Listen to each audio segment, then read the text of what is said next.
Hey guys, this is Dr. Hub. In case you haven't subscribed, please do subscribe for updates.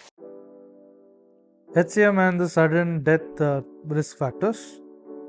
So the risk factors, it includes the history of the cardiac arrest. So in terms of the history of the cardiac arrest, that is a CA, and the cardiac arrest or spontaneous sustained ventricular tachycardia, or there is spontaneous sustained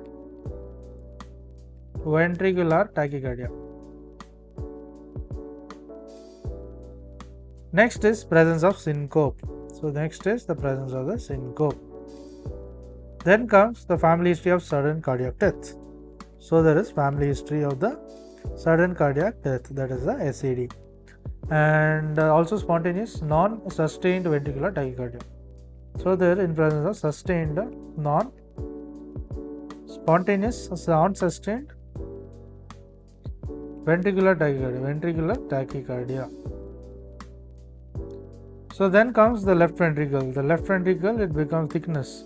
When you look at the left ventricular thickness, it becomes greater than 30 mm.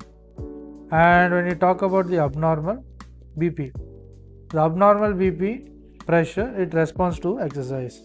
It responds to the exercise.